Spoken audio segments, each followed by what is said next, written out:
So, hey, hello, and good evening, isn't it? It's good evening, and welcome to the Tony and Nicki live at 7 o'clock, talking about intimate relationships as ever for the next hour, where we're going to take your questions. If you've got questions and you're watching on the replay, just push hashtag replay and pop your question in the box, and we will get on there straight away and answer it. As you come on, please say a big hi in the box. Nicki is manning. Hey, Amber Fallon. It's Amber. Come on, Hey, Amber. gorgeous girl. Welcome.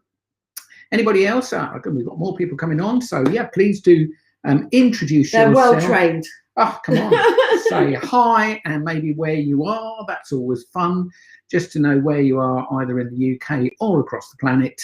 And we are getting stuck into a very sensitive subject, which I believe was raised by Richard last week. And we promised to cover that. Oh, I've got hair in my mouth. To cover the subject of, keep it out of the way. the subject of, is the human race slowly moving to a more what you could call asexual position. In other words, masculine and feminine energy are sort of getting mixed up. And asexual, of course. Now, look, our spiritual part of us, believe it or not, is androgynous. So that doesn't have the yin and the yang, the masculine and feminine, that the physical part of us has. Our spirit, sorry, that's what you meant then. Yeah, our spirit is asexual. But, Yes. you know, obviously when we come to take a physical body or a soul or spirit enters the body, and because the physical plane is dualistic, it has to go one way or the other. Although, you know, to be fair, males and females, like all of us, have got masculine and feminine energy. We've both got the yin and we've both got the yang. The truth is how well is that in balance? And if it's out of balance in any way, shape or form, what's causing that out of balance? On the one hand, that's just quite interesting. And then on the other hand, how is that affecting our intimate relationship life? So I think, Richard made a fantastic point last week to ask the question, do you think we're moving towards being more asexual? And I think my answer to that would definitely be, that is what we've seen in the not quite 20 years we've been doing this. Can I make you laugh now? I thought you were going to go, no. And then you went, that's what we've seen. So this is going to be a great evening. Yeah, I think that's what we've seen. So the way I always describe this is, like the society, or certainly Western society, is very what I call fad driven. It's driven by news, and we are very humans can be very sheep-like. If you've never read the book The Tipping Point, which is by Malcolm Gladwell. Yes, if you do, grab that book, because it is super interesting. And followed by The Blink, which and The Blink's a brilliant brilliant book. So yeah, Malcolm Gladwell, look him up, both bestsellers. And one of the things that the first book that I mentioned, what was it called? Forgotten it. The Tipping Point. The Tipping Point is that, it points out how sheep-like humans really are. And what he sort of argues, and this has been proven with a lot of particularly product sales, he uses in the book, probably a lot of you, if you're in the younger zone, won't remember Hush Puppies, but Hush Puppies, they're still going, and they're a brand of shoes. And look, nobody's ever... No, they're actual shoes. They're like suede shoes, Remember Elvis? Do you have any? Blue suede shoes. Yeah, probably. Anyway, it's a long time ago. But anyway, they were just an ordinary brand of shoe, and their sales would go along. And then one day, in the days of I think it was the mods, and the rockers, which is in the sort of 60s, isn't it, really? One had motorbikes, the other had, Lambrettas and scooters, as we used to call them, And one of them, I think, was the mods. The rockers would never have wore Hush Puppies. The mods, one mod bought some Hush Puppies out of a shop. And a couple of the other people in his sort of group, where'd you get them shoes? They're amazing, And they went into the shop and bought Hush Puppies, Now, because the mods were, had a big following. Prior to that, they were like old man shoes. Oh, definitely. But what basically happened is this band of people basically they all started to follow each other. You know, they all wore the same. They tended to wear similar clothes anyway. You know, the rockers always wore leather with studs and drove motorbikes, and then the mods were much more full of the Who, and they had, like, you know, smart. They were, smart, because they, you know, the scooter was much more, you could wear posh trousers, and you could wear one of those jackets with, and they used to have a Parker, and then a target on the back. Do you remember? It's like a history lesson, yeah, so look, there was a following. And look, the tipping point is using this point, because Hush Puppies sales went mental because so many people followed this particular trend that was happening. So we are affected by trends. And if you think about it, you know, our sexuality, you know, has that become a bit of a trend, or are there trends? And if there are trends, how long do they take? Well, do you know what? Actually, because I was thinking, where is he going with this, with the whole tipping point? But actually, you're absolutely right, because when you said to the question, you know, are we becoming more asexual? In other words, has our difference between masculine and feminine sexuality, which is where the question kind of came from last week, when you sort of went, you know, are we going more that way? The reason why I came with like no is because I'm going, like you're going, the spiritual part of us is asexual or androgynous, yeah. And I'm going no, because actually deep down in all of us, women are feminine and men are masculine. But what made me think when you were talking about the tipping point, and you know, have you already explained? Sorry, I might have been on here. That what the philosophy is in the book, The Tipping Point, is that you need to get to a certain amount of people doing anything for it to tip, to become kind of more and more and more people do it. Yeah. So you already explained that. Yes, a trend or a fad. Yeah. So basically what I was thinking about was that, yes, Tony's absolutely right. This was like the 60s. But then when we got to like the late 60s, early 70s, it was very, and this is where I am like 20 or something like that. It was very much seen to be chic, or like Twiggy, or that she was a model, had very, very short hair, very kind of masculine clothing. Or there was a lot of women who are going to go, like, why shouldn't we wear? I remember actually being bought by my boyfriend a fantastic pair of like snakeskin leather lace-up shoes with like a Cuban heel, you know, like a square heel, to wear with a suit, a man's like an evening suit with a bow tie, to go to like an evening do. And I think at one point Lady Diana, or Princess Diana, wore a man's suit to go out. So that was later on, obviously, that was more 80s, 90s. But in the 70s, a lot of women started wearing very much, you know, they go from not wearing any skirts to wearing jeans a lot, like wearing and getting very short hair. And men, even at that time, way back then, because I no doubt that most people that are on here are going to be as old as us tonight, men were then starting to go, well, like, not like anything like it is now, which we'll talk about in a minute, I expect, where men are wearing makeup, men are having their hair done, their nails done, you know. So even in the 70s, it was starting to be where men, it was like, you know, they'd wear like, you know, girls type blouses, like instead of shirts, wouldn't they?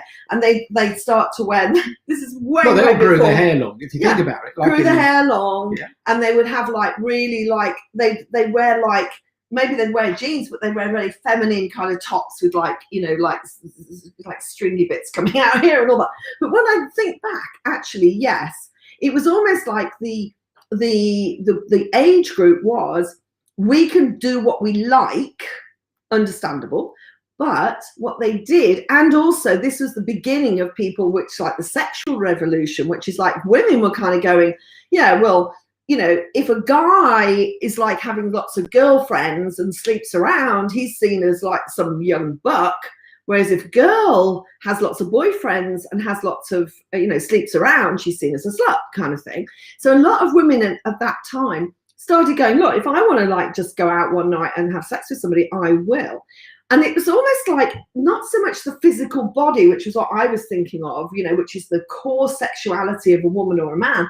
It was more like, if I want to behave like a man, I will. Like, you know, okay, we can start to talk about like women going into normal male jobs, men going into jobs that women used to have. So all of that, in my belief, starting in the 70s, getting more and more in the 80s and 90s, and as we've come up to present day, which of course we've gone even further now, I'm beginning to agree with you.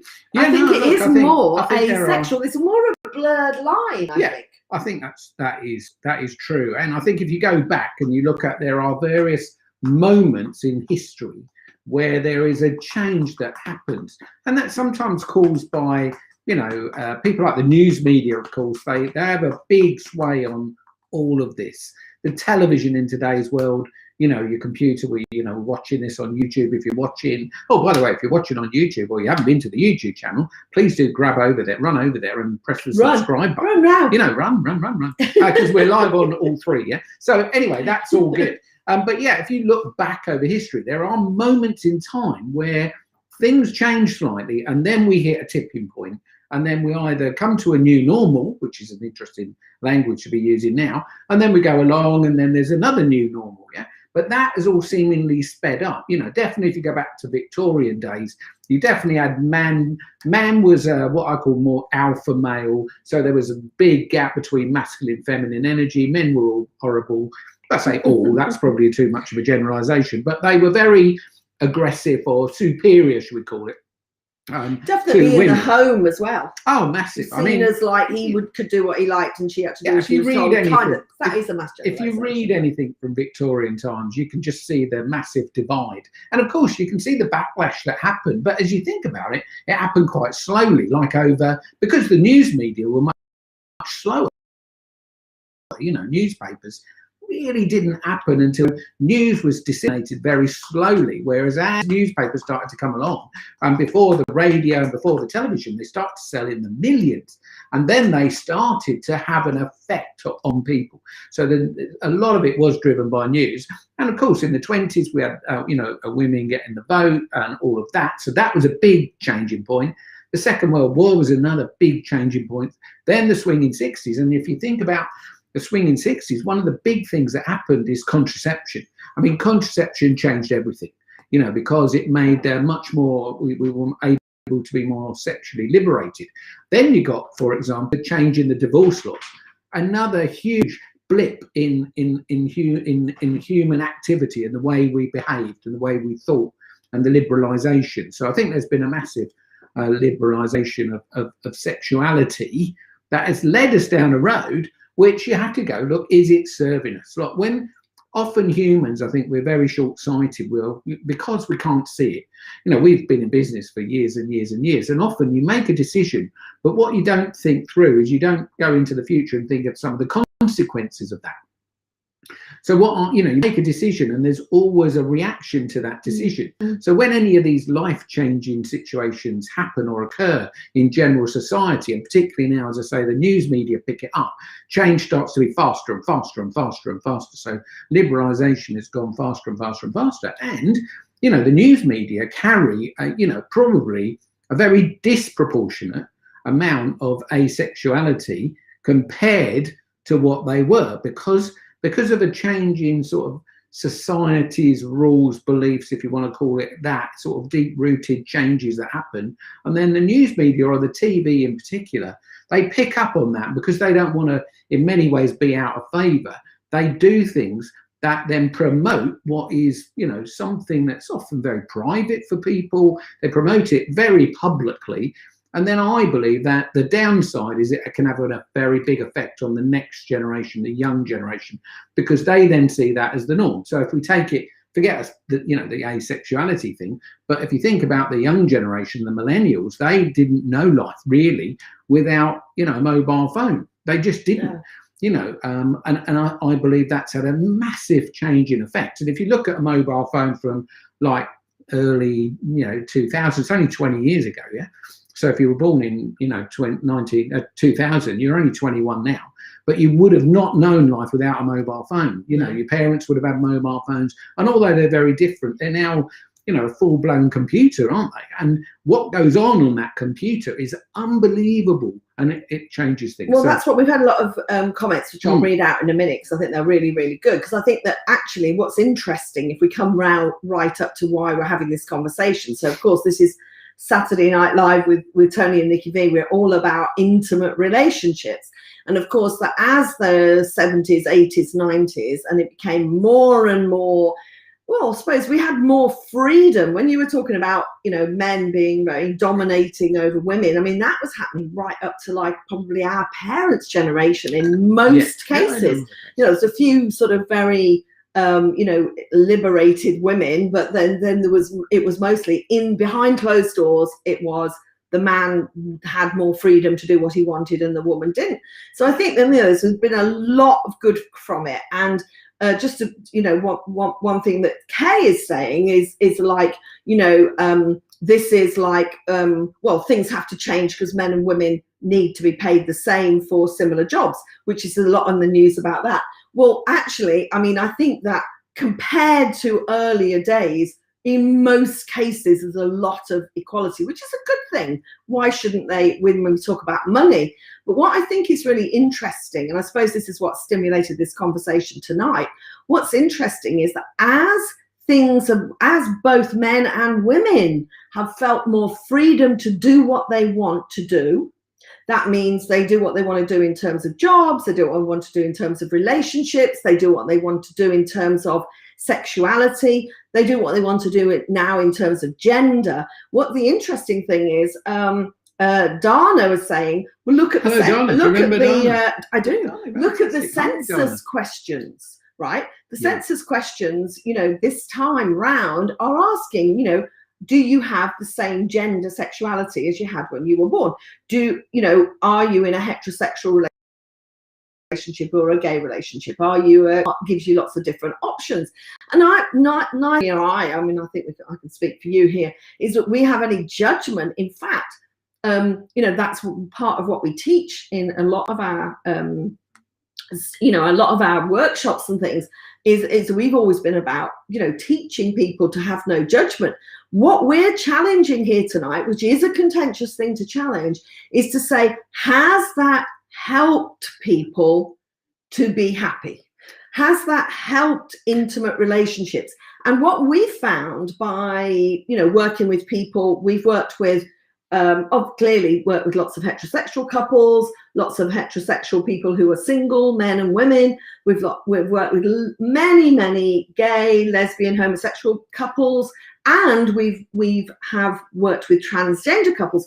And here's the thing, actually, and it's a big thing to say, yes, it's complicated, the issue, but the underlying issue is the same, and that is that people are not comfortable in a good enough space in themselves to be able to make whichever relationship, whichever choice you take, to make it work. So actually we find that the masculine and feminine challenges show up in all relationships, regardless of gender or whether they are gay or heterosexual.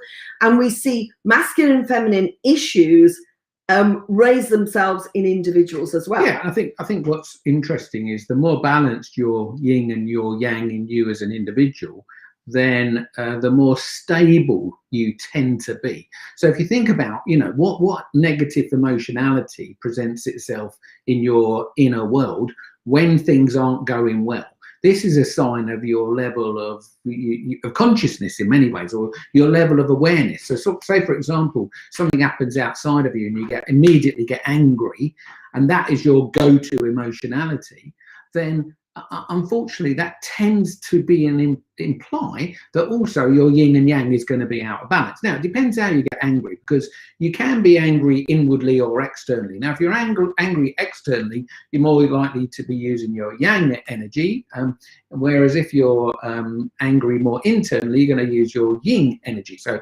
yang being masculine, yin being feminine. But look, the truth is that most people, the vast majority, tend to go for external anger, or be angry at the thing outside of themselves that they think is causing the problem. They don't tend to look at themselves. I'm not saying some don't. It would definitely be a small percentage that would definitely blame themselves for any situation, but that's rare. Most people go into the blame game. Now, when you do the blame game, what's happening is your sexual energy is also involved, because your sexual energy is involved in every aspect of you.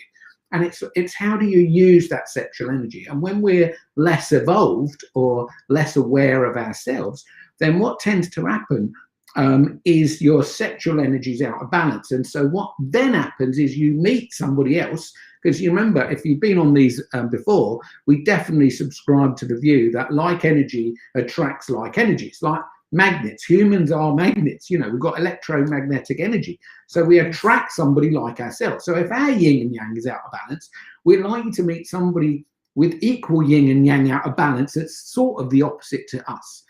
Whether you're same sex or opposite sex, this is a challenge. So when you actually see as many relationships break down as we have, I would definitely argue that the more asexual people are, or the more out of their core energy they are. So if men go more feminine and women go more masculine, I can promise you, if you just get down the divorce court, you will see that happening en masse. And remember, there are roughly 3,000 divorces a week in the UK, around 20,000 a week in the Western world.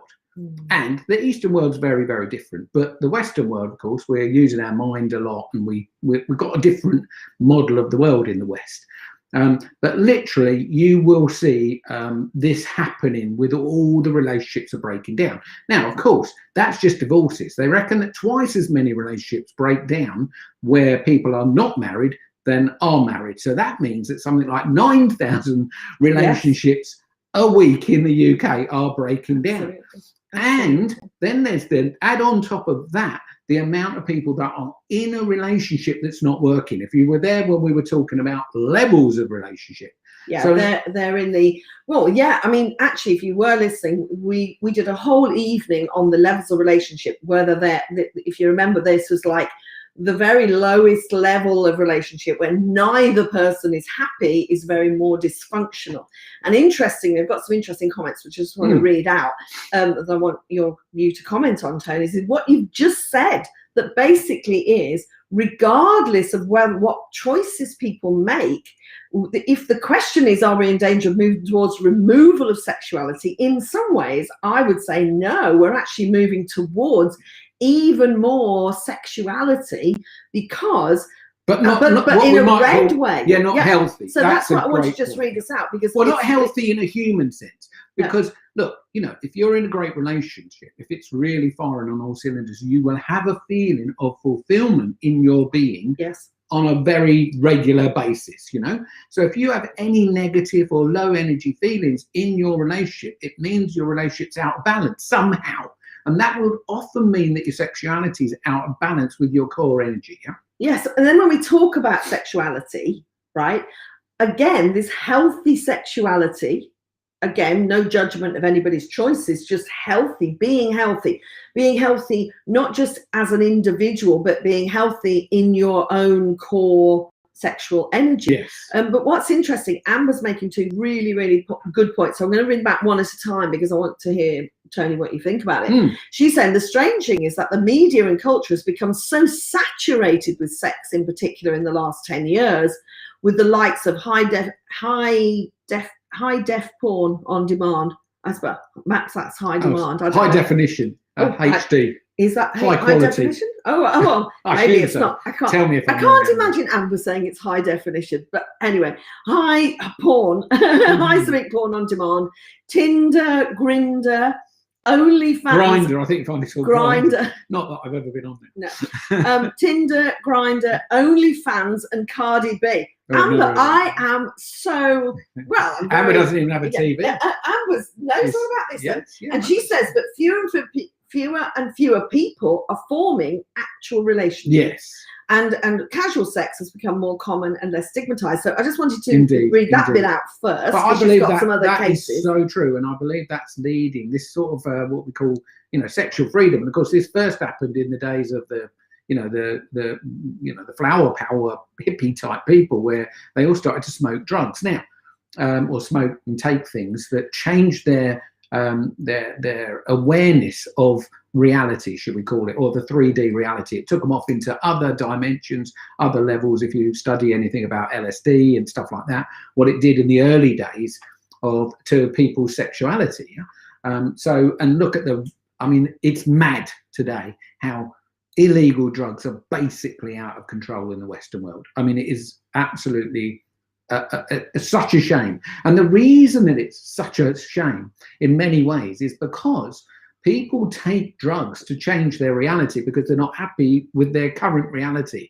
And that's true whether you're alcohol, you know, tobacco, gambling, many other things here, sugar even, you know, all of these things change your inner world and they're very addictive. So then they change your inner state, and then of course you behave differently and you make different choices. So I do believe that in many ways we've become less aware of ourselves and we're more chasing, I think, vast majorities. I think one of the other biggest things that are affecting the young of today is computer games. This takes away, it takes all your energy, and they've got such a negative vibe to them. So what we're doing is we're taking our energy down, and this means that, you know, effectively we're not utilizing our full energy. And we start using this drive energy. If you're a man, you're using drive energy to do a lot of your life. But a lot of men have lost their drive. They haven't lost their drive. They lose. People talk about losing their libido, I believe, or they lose their sexual drive. But they normally lost their drive for life because they've lost their purpose for life. So everything becomes very low energy, very casual. You know, we were just watching a bit of TV ourselves, and you know, we're always thinking of moving to somewhere sunny. So, and actually what drives me nuts about the TV is often the adverts. I just look at the adverts and go, you know, we are being pummeled with negative images on the one hand, but also it's like aspirational things. It's like they're driving things that you perhaps can't get, and it's to the addictions, and that kills asexuality. That's what I was going to say about that. It was like Amber's comment's really a good one, because it's like it's rife, it's everywhere. And actually, so what Tony and I have really noticed with people that we've worked with over the years is that when it's rife, when it's kind of like it's almost like overly exposed, you know, sexuality, sex, intimacy is not a private thing anymore. It's like it's something that's very well talked about. It's been devalued, I think, is a great way, rather than valued as a higher connection. And the problem is that, look, you know, one of the reasons when you have intimacy, that, you know, when we all have orgasms, of course, we have this heightened experience. Now, if you practice that and hone that, and obviously we did write a book about this called Multiple Orgasms with Ease and Elegance. So we studied it a bit, and it's really very fascinating. If you put your attention to having a beautiful, loving intimacy with another person who's putting their attention to beautiful, loving intimacy, what's very interesting is your need or desire for distractive things to make you feel better go away. And this is you using your sexual energy in a positive, proactive, healthy way. Very it's healthy. A green way. Yeah.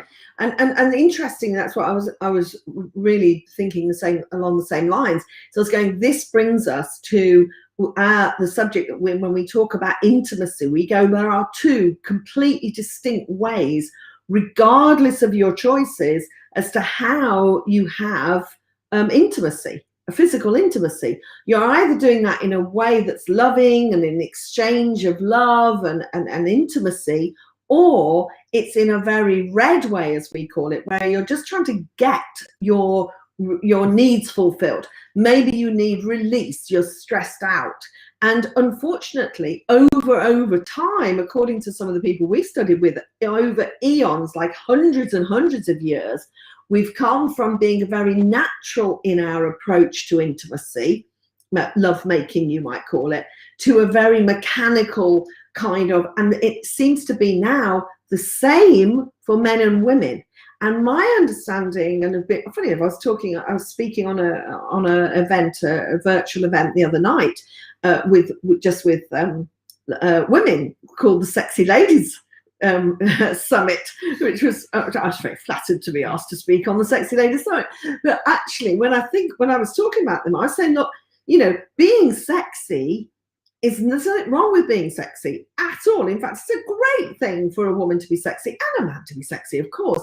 The problem is that could it be that actually society's become overly sexual rather than asexual, because there is this over desire to get our needs met, in which case it's almost like, or we've called it, which is a contentious thing to say, I understand, but like mutual masturbation. It's like you can have that experience without a partner where you get a sexual high. In actual fact, what we say is that, like, so many people are needing more and more and more stimulation.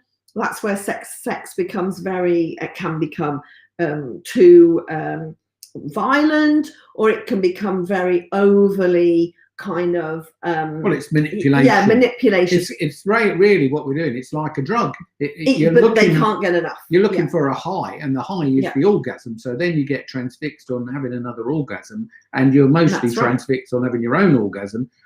So generally speaking, this is not a healthy thing, because the problem is it doesn't have any longevity to it. That's exactly right. So this is where it's not sustainable. It's where the asexuality thing's more of a problem, because if you're more asexual, in other words, you don't have your primary energy, your primary sexual energy in play in a healthy way, then it's likely to lead you off on some sort of pathway where you'll meet your needs in a less healthy way, which won't, we're not saying that's wrong. What we're saying is that won't lead you to, happiness and fulfillment in a relationship.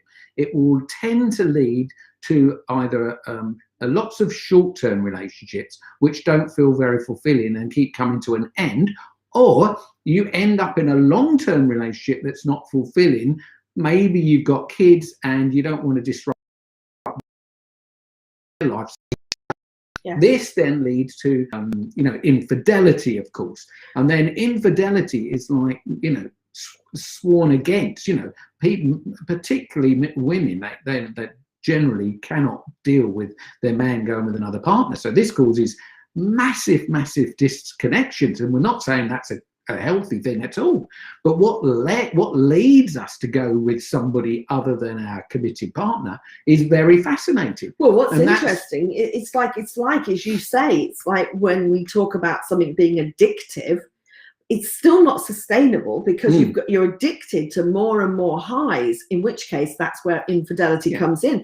The opposite, of course, is that you've got more and more and more and more highs until you just basically run out of desire for each other. And then as Amber was saying, she says concurrent to this overness of of sexuality, of sexualness, as it were, she says concurrent to this, more and more people having no sex at all. In particular, men, it says, she's looked up in a survey. They share of men under 30 who said they hadn't had sex in the past year has tripled since 2008 to 28%. In a woman, it's increased by 8%. Now, the interesting thing about that in this past year... It'll be interesting to know if they've given any reasons for that. I mean, I could come up with lots of reasons why I believe that happens. But that, for me, one of the reasons that men are not having intimacy in such large numbers when they're young would be because they're not attractive to the opposite sex. So they're either fearful inside themselves, and if they are, that's not generally attractive to a woman, or it will be attractive to a woman who's got more motherly tendencies, which is not particularly healthy. That's not healthy yin and yang. Yeah. So if men are going more yin, which I think was Richard's point last time, and I do believe that men are very confused with the advent of the feminist movement, which really, in my world, I always go, they shouldn't really have called it feminism. They should have called it masculinism for women, because actually what women tried to do, in my view, I might be wrong, and there might be people that argue with me, but I've had this, discussion with a lot of people who were in the feminist movement. I think one of them might actually be on now. Is that actually what's happened is women actually turned up their male energy dial. And this had consequences. That's what I said at the beginning. When you make any changes, there are consequences to that. Now, the consequences of a woman being more masculine is that, two males, technically speaking, are now living in the same house. So if intimacy happens like this, the masculine and feminine energy come together and create, you know, massive connection. If you put two males together, when they come together, what you tend to get is challenge. You know, men challenge each other. They're very, you know, they're like two antelopes locking horns. Well, when a man and a woman do that, there's not going to be any great intimacy come from that. It might be some sporting, you know, stuff, and that's where the low energy sexual stuff might come from. But that also has not got longevity. I remember working with a couple once.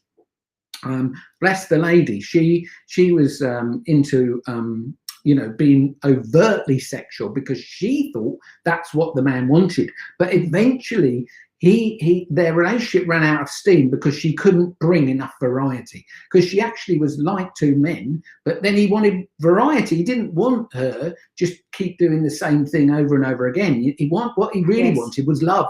You know, in fact, you know, there've been surveys done where they've you know, questioned prostitutes, and they go, so what do you think men really go to a prostitute for? And the answer that came back time and time again is what the men are really looking for is looking for love. They're not actually, some of them will be looking for a sexual high, but underneath that they're looking for love, and that means they're not getting the love in their relationship, and that's why they go down that route. So they get this sort of little, what I might call a fix, which is a bit of a fantasy as well, because the prostitute's never going to love you. You know, it might be nice to you, but they're not going to love you, not in the way that you want to be. So it's a sort of, like all addictions, it's a short-term high, and then it dumps you, and you have to go back and get more. It doesn't matter what addiction it is, and sexual addiction is exactly the same. So the interesting thing, it's great debate going on here. It's absolutely wonderful about, Kay and Amber are having a conversation, both, you know, very nicely. Yes. Talking about women being paid the same as men. And I definitely used to be paid less than men when I was a lecturer. Amber's saying that she's read somewhere that they reckon that the wage gap's a myth now. You know, when you take into account that women can do what men do, and you know, that it's a myth. But then so my first thought was, that's interesting, because it made me think about the money in the relationship. Now again, we are really on contentious ground here, but you see, if it's true that, let's just say, Kay, that maybe it's more and more equal than it's ever been, that men and women are earning the same amount. So you might go, Tony and Nicki is so old-fashioned. We're always being accused of old-fashioned, aren't you? When it was actually out of kilter, and that was probably very unfair, it was definitely in intimate relationships where the man had more money or put more money into the house. So we look at our parents' generation. It was very, very normal that even if the woman worked, the man was the breadwinner and the woman put that. And I know I'm generalizing, but that was quite prevalent in our generation as well. Lots and lots and lots of my school friends. I mean, I had just had a 45-year reunion, and like I was probably the only one there with about how many girls? I don't know, 30, 40 girls 40, who had like traveled all over, had jobs where I traveled and all that sort of thing. So out of 30 women in my generation, I was the only one who'd had like earned a lot of money and traveled a lot, right? But the interesting thing about that is that when you go look at the relationship, and again, I want to say this, it doesn't matter whether it's heterosexual or gay or whatever the relationship is, here you go into the relationship and you've got some out of kilterness with money, actually that can really, really cause a lot of problems in the relationship, because there's something inherently in us that says the person with the most money has the most power. And I think that often this is the case where there is like how it's used. You know, I mean, definitely, again, if you go back in time, you will see when the family allowance was born and the government decided to give an allowance for children, which still happens today, although it's a little bit different to what it was when it was launched. They always gave the money to the mother, because a lot of men at that time, you know, pubs were very different to they are today. But men were I mean, America, you know, the whole alcohol thing, I mean, just got completely out of control to the point where they did prohibition. And of course, that didn't stop it. But, you know, there are still some states in America where you cannot buy alcohol. but there's a whole bootlegging thing still goes on, which is amazing. But one of the reasons family allowance was introduced is because men had the power. They went to work, and the woman tended to be the housewife. Yeah, there wasn't so many jobs going back in time for women. And that's why, because the men weren't responsible necessarily with the money, and they got addicted to alcohol for whatever reason. And basically, you get addicted to anything because your level of fulfillment and your level of happiness is very low, and you're looking for something outside of yourself to take your energy, to make yourself feel better. You're looking for happiness and fulfillment, which will come from an intimate relationship if we understand about ourselves and how we operate, how our mind operates, how our spirit operates, how our emotionality operates, how what we eat makes us different. All of these things, if you learn this, your chances of having a beautiful, loving, intimate relationship massively go up. So that's why I'm always saying to people, you know, when you think of your intimate relationship life, on a scale of 0 to 10, what number would you give it? 10 would be it's amazing. 0 would be actually it's a bit of a nightmare right now. Now, obviously, some people will go, well, I'm single, so they give themselves a 0. But I would always say, look, or Nicki always says to women particularly, well, how prepared are you? How ready are you in a healthy way to have a great intimate relationship right now? Yes. You could do that on a scale of 0 to 10 rather than just go, well, I'm not in a relationship, so I'm a 0. So. Yes. Yes, anyway. I just have to share this because we've got some good. Woody Marks is in the house. Oh, come on, Woody. Susie Seddon is in the house. I mean, this is just absolutely wow. I just said to Woody Marks, we were talking about you last week. Do you want to be right or do you want to be happy? Oh, come on, best bit of coaching. She said to us on our honeymoon in. He probably doesn't. Where were we? Can you remember, Woody Marks? We were in America. Tony was with you, and I was on another team in America. Oh, NASA in the Bahamas. And we had our first argument in our relationship 10 years ago. Marks, he sorted me out in one question. Great bit of coaching. It was great. We've never forgotten you, Woody. No. And Susie Seddon is saying, I've just got to read this out because it's brill. Susie Seddon is saying, gosh, this takes me back to the happy house in Austria. And it reminds me how many guys are not on their purpose, which pushes women to fill the gap. It's like a catch-22. Is it chicken or egg? Men not on their purpose. Women need to fill the gap and become the fixers, not the nurturers. And if in the relationship. Woody's wondering what the hell is a happy house, Tony Robbins once said to us, we went to Namali, which is Tony Robbins' like private sort of retreat, you know, and stuff like that. And we did this very small event, you know, and one of the questions on the questionnaire was, you know, what events have you done? Well, of course, Tony Robbins on the form meant, you know, what Tony Robbins events have you done? And people are writing, yeah, I've done Tony and Nicki's happy house events, you know. And he's going, what is this happy house thing, you know? Anyway, when we told him, he was the one that encouraged us to go off and do the happy house, which we certainly did for 5 years. It was a great time. So that's what the happy house was. Hundreds and hundreds and hundreds of people came to learn more about their intimate lives. Singles came, couples came, all sorts of hell and devils and stuff came out, you know, and people went home, you know, with a whole new meaning to life and how to have intimate relationship. Great times. Robert Berman in the, oh my God, it's like a world tour. Yes. Robert Berman, Glastonbury. Come on, Robert. But also, Nigel is going, where's your dressing gowns? Yeah. Right, because normally, for those of you who haven't been on this, and Woody Mark said, I love your show. Oh, how to say you all? I don't know. We can't do that, American. Anyway, this. I want to read this out. Come on in. Go, so interesting, and I know it will set you off, Tony V, on something. Come on. Kay Dunman. I love Kay. Come on, Kay. Kay has said that she has read this, that West Germany's armed anti-terrorist squad are told in a situation to shoot the women first.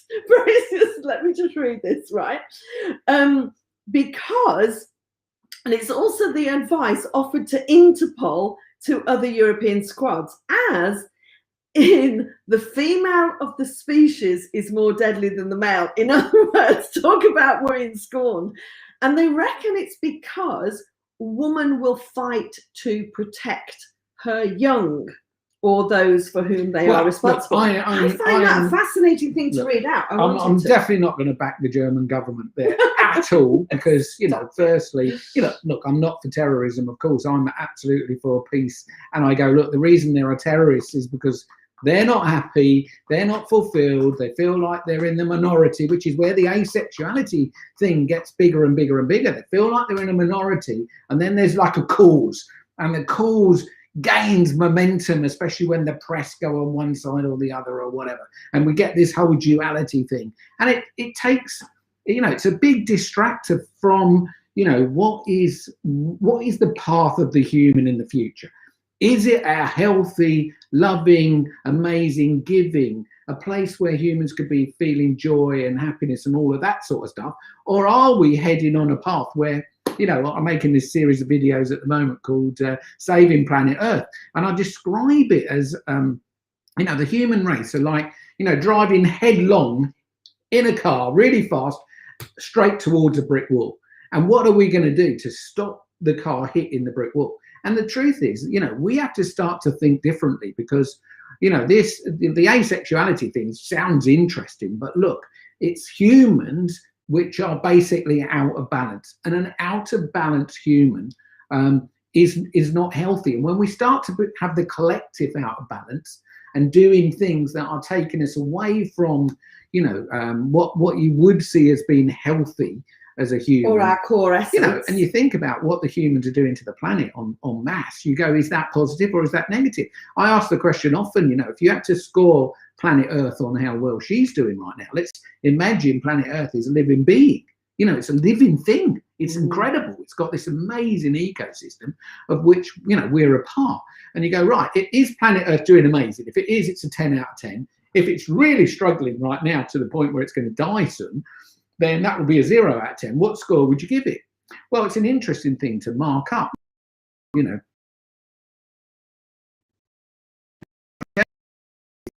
The average number when I've tested it is en masse believe the planet is about a 4 out of 10. Now, you might have been higher or lower than that. Wow. But look, then when I ask the question, what's the biggest problem on planet Earth right now?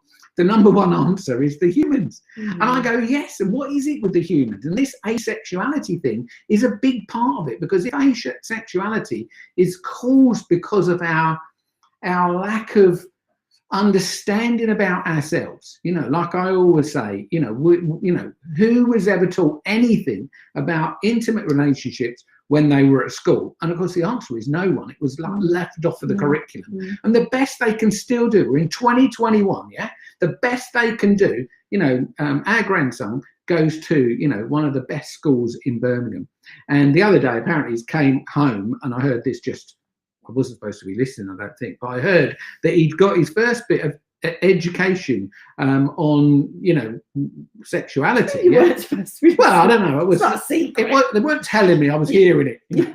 Anyway, what I heard is that all he learned, or what he watched, was a human having a baby, and he watched a dog having a baby. So they're talking about babies, and they're talking about sex and safe sex and all that sort of stuff. That is not relationship education. That is created in a way that's about birth control. It's an education that basically comes from a place of fear, to be aware of this thing that it's not good. Yeah. And I'm going, oh, hold on a minute, you know, love and intimacy are like the primary thing in our life, and we're not teaching that. So it's, you know, no wonder that the Western world is in a complete mess when it comes to the path that we've ridden that's got us to this particular point, where now asexuality is growing. I don't know what percentage of people would be demonstrating a more asexual way of living, but it's definitely a growing number. And the problem is it's also portrayed in the mainstream media, on the TV, everywhere, as now being normal. So somebody born today is in 20 years' time just going to see that as all normal, when actually I would argue it's away from nature. Yeah, I was just going to say, and I think it's perhaps we've got about 10 minutes to go, so I was just thinking about asking everybody a question. So I think I'm going to try and attempt to sum up a little bit here of what Tony and I have been saying in response to some of the things you've been saying as well. I suppose the truth is, our philosophy is that all the things we're discussing here, everything could work better if men behave like men and women behave like women. Healthily. Yeah, you have to add the healthy way. Which what the healthy thing means is we need to be more conscious, more aware of ourselves, more understanding, better educated. So lots of things. It's not just that. It is, because a man could be a very masculine and unhealthy way, which is like Victoria. Yeah, of course. I understand. I completely agree. But the point I was making is, I think that, and that's why Tony and I have been very contentious over the years when we've talked about this, is we've gone, yes, with the proviso that this is healthy. I think what I'm saying here is what's natural. Nature. So what's natural when we're talking about the planet, when we're talking about men, when we're talking about women, are if people are operating in their natural sexual essence, in their natural way, right, then their choices, if they're underpinned by our natural essence, their choices, their intimacy, their lives, theoretically in our world, will always work better. So I'm saying that and then going, what do you think? Indeed, what do you think? Please comment. I think that these comments are coming through here anyway. Yeah, sure. Because any questions or anything? Well, we've had loads of comments. I just wonder, what do you think? What do you think? Do you think it's that we should be more natural in our sexual essence, or do you think to be more neutral? I think that's probably like asexual is kind of like it's brother. You end up with brother-sister relationships. That's the problem. And then there's no chemistry there. Of course. So those relationships either drift on for years where there's no intimacy or lack of intimacy there. So people are not fulfilled. Yeah. So those people are like to be the ones that are going to drift off into other relationships or have addictive behaviours outside of their relationship. So do you think being our natural, do you think if humans were in their natural energy, would things be better? Or do you think they should have the freedom to be the energy they want to be in? Well, I think maybe that's the wrong question. What question? I think we've all got freedom. We all love, humans love freedom to choose. What I'm saying is that we're choosing, but we're not educated on the choices that we're making. We're drifting with fads. We're drifting with things that come into the news media, and then we start to move in that direction. And, one of the things that we've always said, is, and we said this every week probably, and when we're coaching someone where life's not working, generally speaking, the presenting problem is whatever it is. And if that's a relationship that's not working very well, they'll tend to tell you their story, why they think it's not working. It's nearly always about their partner. If it's a relationship of a couple, they normally always talk about their partner first. And of course, what we have to do is go, well, hold on, we're not talking about them, we're talking about you.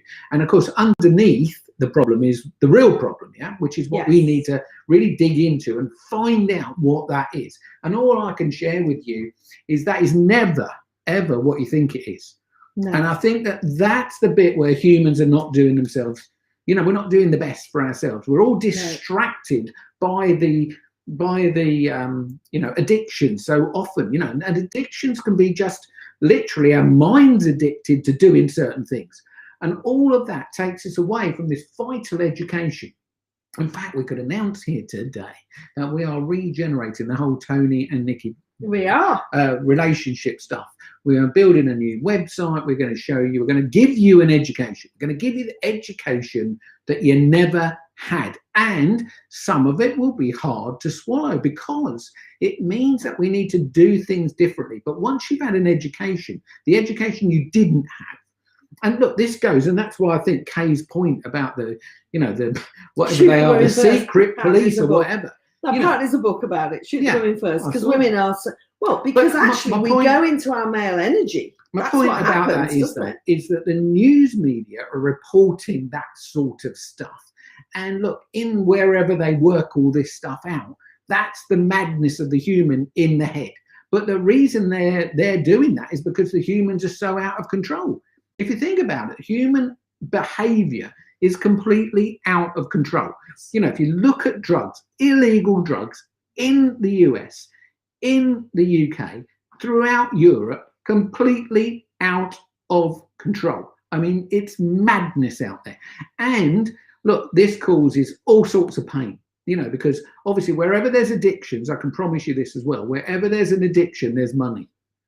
So a lot of this is driven, you know, so the addiction to alcohol is a catch-22 because the government want the money from the alcohol, but they know it kills you. It literally, look, alcohol, if you put alcohol on a cell, a living cell in a petri dish, it kills it.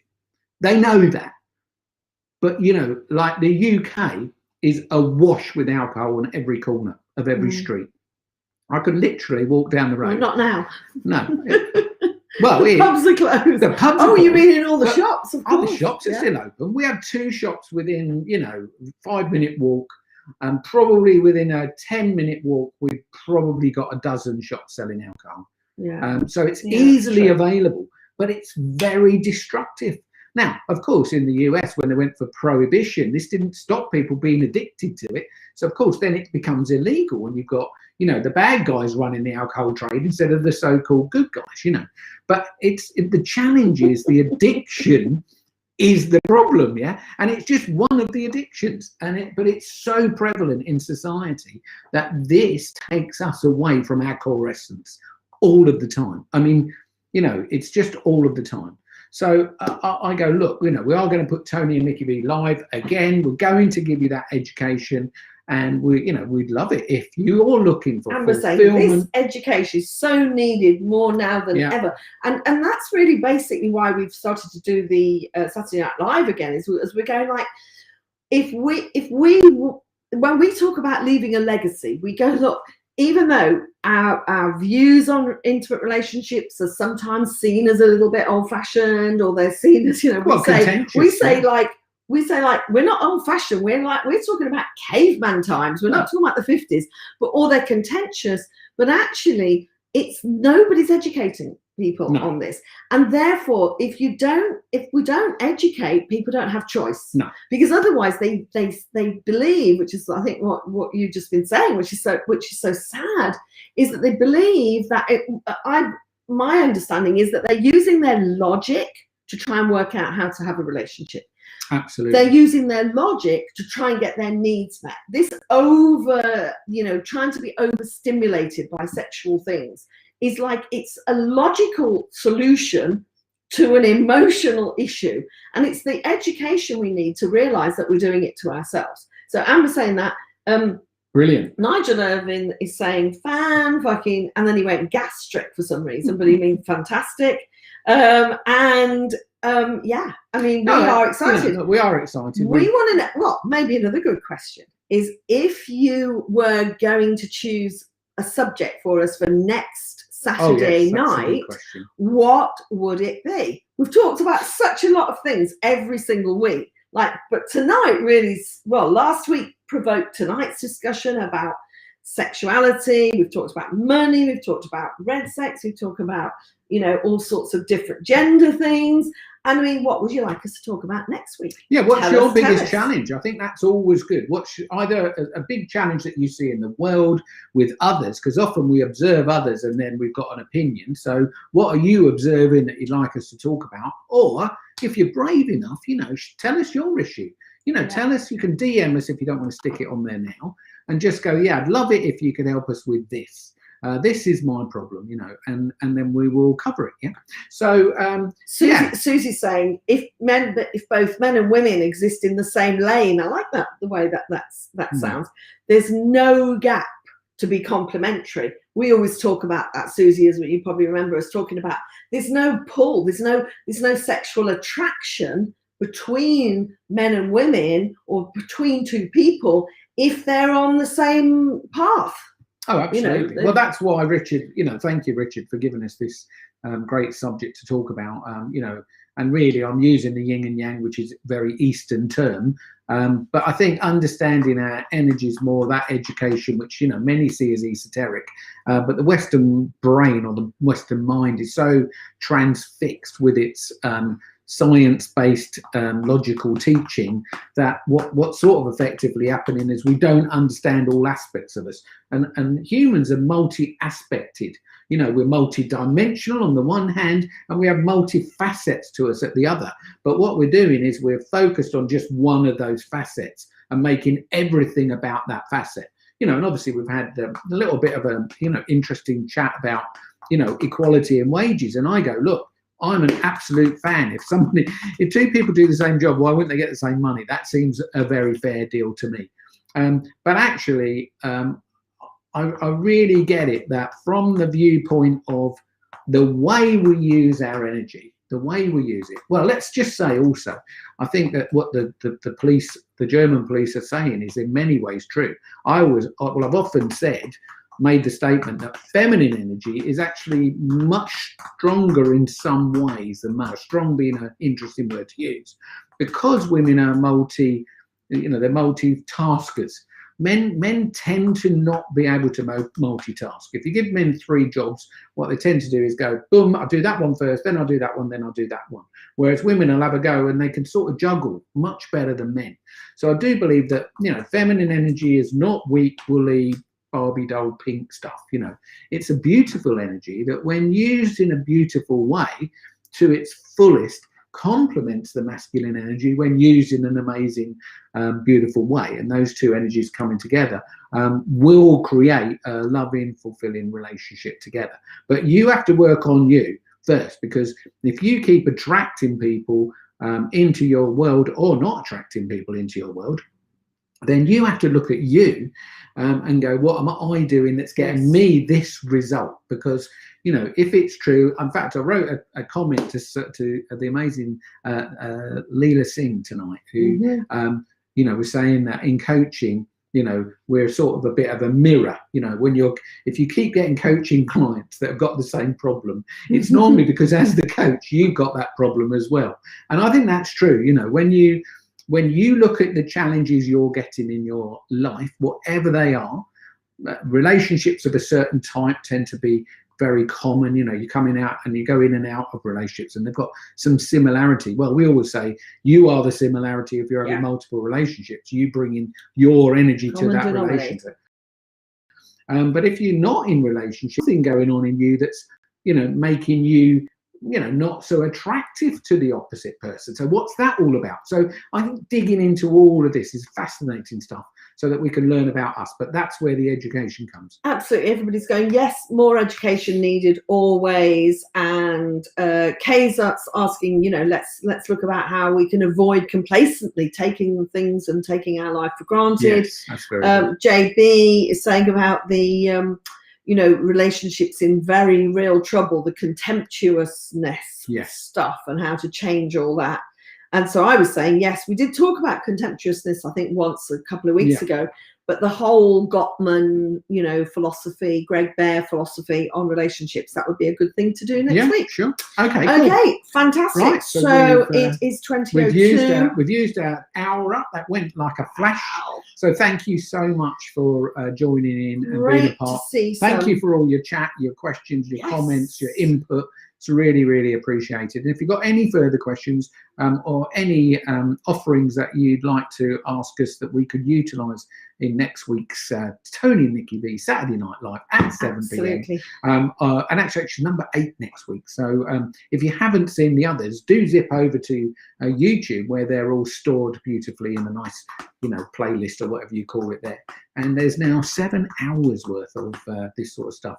If you want to dive into that, then please feel free. So until next week, thanks again for joining us. Please tell all your friends about it. If they've got relationship issues or anything going on and they're not really sure what they're doing, or you see them really struggling in their relationship and they just don't know where to go, then please get them copied in next week. You'll see us put it up on the Saturday. Just share it on Facebook with them, and hopefully they'll jump in and we might be able to give them a little bit of an education. You never know. And also keep an eye out for the new Tony and Nicki V website, set to launch on July the 1st. So that's a perfect day to launch it. So that's it from us. Thank you so much for being here tonight. It's been fantastic to friends old and new. Yes, indeed. I think is the good way of saying it. Okay, lots of love. Bye for now. Bye.